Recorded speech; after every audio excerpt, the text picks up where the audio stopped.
আল কোরআন যদি পরিপূর্ণ জীবন ব্যবস্থা হয়ে থাকে তাহলে হাদিস কেন? খুবই হাস্যকর একটা বিষয়, আমাদের সমাজে অনেকের মুখে এখন আজকাল এগুলো শোনা যায়। কোরআন যদি পরিপূর্ণ হয় তাহলে হাদিস কেন? কোরআন পরিপূর্ণ, কোরআন হলো মূল পাঠ, এটার ব্যাখ্যা গ্রন্থ হলো হাদিস। অতএব কোরআন পরিপূর্ণ হওয়ার সাথে হাদিসের প্রামাণ্যতার কোনো সংঘর্ষ নাই, কন্ট্রাডিকশন নাই, দুইটাই প্যারালালি চলে। কারণ হলো কোরআনের ব্যাখ্যার জন্যই আল্লাহ তাআলা রাসূলকে পাঠিয়েছেন। এখন যদি কেউ বলেন কোরআন তো পরিপূর্ণ, তাহলে আল্লাহ রাসূল পাঠালেন কেন? কোরআন জিবরিল দিয়ে পাঠিয়ে দিলেই তো হইলো। এই প্রশ্নটা যেরকম অবান্তর, কোরআন পূর্ণাঙ্গ হলে আবার হাদিস লাগে কেন, এটাও সেরকম অবান্তর। এনকারে হাদিসের ফিতনা এখন ঘরে ঘরে দাঁড়ে দাঁড়ে হয়ে গেছে হাদিস অস্বীকার করার। আমাদের সতর্ক থাকতে হবে। অনেক সময় মনে হয় ইসলাম কেন সত্য ধর্ম, অন্য ধর্ম কেন মিথ্যা, এ ধরনের চিন্তা আসলে কি করব। আমরা যখন চাষাবাদ করি শুধু ফসল হয় না, ফসলের সাথে আগাছাও হয়। ধান খেতে ধান গাছ আর আগাছা দেখতে একই রকম লাগে না? এখন কেউ যদি বলে ভাই ধান গাছগুলোকে যত্ন করে রাখেন, আগাছাগুলো কেটে রাখেন, কেন? দেখতে তো একই রকম। এই জন্য পৃথিবীতে প্রচলিত যত ধর্ম আছে দেখতে মনে হয় সব ধর্ম একরকম, আসলে একটা হলো মূল গাছ, মূল গাছের মধ্যে বহু আগাছা সৃষ্টি হয়েছে। যেই ধর্মের সূত্র আসমানের সাথে, আল্লাহর সাথে, ওহির সাথে, নবী রাসূলদের সাথে, সেগুলোকে বলা হয় আসমানি ধর্ম।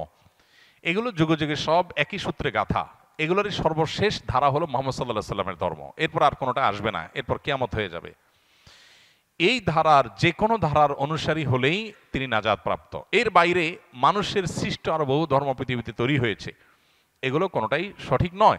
এখন আমরা ওই যে আগাছা এবং মূল ফসল সম্পর্কে ধারণা না থাকার কারণে আমাদের কাছে দেখে এক মনে হয়, যে ধান গাছ আর আগাছার পার্থক্য জানে না তার কাছে সব এক মনে হয়, কিন্তু যে পার্থক্য জানে তার কাছে এক মনে হবে না। একটা হবে মূল গাছ, আর হলো আগাছা সৃষ্টি হয়েছে। আসমানি ধর্ম এটার ধারা শুরু হয়েছে কখন? আদম আলাইহিস সালাম থেকে শুরু করে নূহ আলাইহিস সালামের সময় এটার দ্বিতীয় ধাপ শুরু হয়েছে। এই যে হাজার হাজার বছর যাবৎ চলে আসছে, এরপরে এসে বহু মানব রচিত ধর্ম পৃথিবীতে শুরু হয়েছে। অতএব এগুলোর ভিতরে কোনটা আল্লাহর মনোনীত আর কোনটা আল্লাহর মনোনীত না, এটা বোঝাটা হলো গুরুত্বপূর্ণ। আল্লাহ কোরআনে বলেছেন না দিন ইনদাল্লাহিল ইসলাম, আল্লাহর কাছে একমাত্র মনোনীত দিন হলো ইসলাম।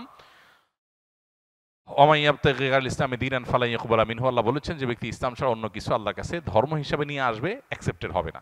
এজন্য আমাদের ইসলাম সম্পর্কে জানতে হবে এবং মানব রচিত দিন বা ধর্মগুলো সম্পর্কে আমাদের জানতে হবে, তাহলে ইনশাআল্লাহ ধোঁয়াশা দূর হবে। এবছরের হজ ব্যবস্থাপনার অনেকে প্রশংসা করেছেন। আপনার অভিজ্ঞতা এবং আগামী বছর যারা হজে যাবেন তাদের উদ্দেশ্যে কিছু বলবেন। আলহামদুলিল্লাহ, এটা সত্য যে এবছর সৌদি আরবের কর্তৃপক্ষ তাদের হজ ব্যবস্থাপনাকে তারা অন্য যে কোনো বছরের চাইতে ভালো করেছেন। এটা সত্য, আমার চোখেও সেটি ধরা পড়েছে। এমনকি হজের যে দুইটা পার্ট, বাংলাদেশ পার্ট, সৌদি আরব পার্ট, উভয় পার্টের ব্যবস্থাপনাই বেশ ভালো ছিল। বাংলাদেশ পার্টির ব্যবস্থাপনা অবশ্য বেশ কয়েক বছর ধরেই ভালো হচ্ছে।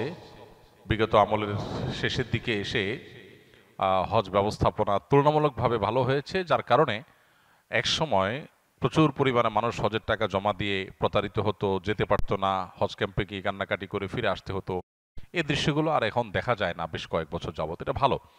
তো তার মধ্যে আবার এই বছর আলহামদুলিল্লাহ তুলনামূলকভাবে হাজিদের হয়রানি অথবা পেরেশানি তুলনামূলকভাবে কম হয়েছে বিগত বছরগুলোর সাথে কম্পেয়ার করলে। আর সৌদি আরবের পার্ট যেটা, ওখানকার যে হজের কার্যক্রম, সেটা আলহামদুলিল্লাহ সৌদি সরকার তুলনামূলকভাবে বিগত যে কোনো বছরের চাইতে বছর খুব ভালোভাবে হ্যান্ডেল করেছে, যার কারণে ভোগান্তি কম হয়েছে।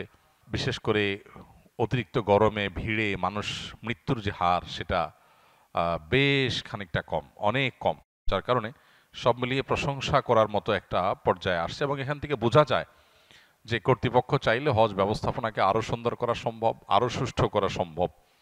তো আমরা আশা করব সেটা তারা অব্যাহত রাখবে এবং হজ যদিও কষ্টকর একটা সফর, তারপরও এটা যেন তুলনামূলকভাবে মানুষের জন্য কম কষ্টের হয়, তুলনামূলকভাবে মানুষের জন্য যেন সহনীয় হয়, সেই জন্য তারা যথাযথ ব্যবস্থা গ্রহণ করবেন। তারা আন্তরিক হলে এবং সিরিয়াস হলে আসলে আরও অনেক ডেভেলপমেন্ট করা সম্ভব। আল্লাহ তাদেরকে সেই তৌফিক দান করুক, আমরা দোয়া করি।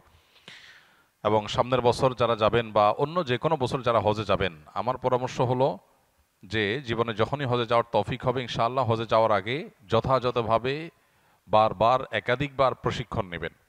যত বেশি প্রশিক্ষণ নেবেন, জানবেন, শিখবেন এবং সময় দিবেন, তত বেশি ইনশাআল্লাহ হজটা সুচারুরূপে সুষ্ঠুভাবে সুন্দরভাবে সম্পন্ন করা সম্ভব হবে। আমরা অনেকেই সরাসরি হজে চলে যাই, প্রপার ট্রেনিং বা প্রশিক্ষণ নেই না। এর ফলে যেটা হয় যে দুঃখ নিয়ে আমাদেরকে ফিরে আসতে হয়, কারণ দেখা যায় বড় বড় মেজর ভুল করে আমরা চলে আসি।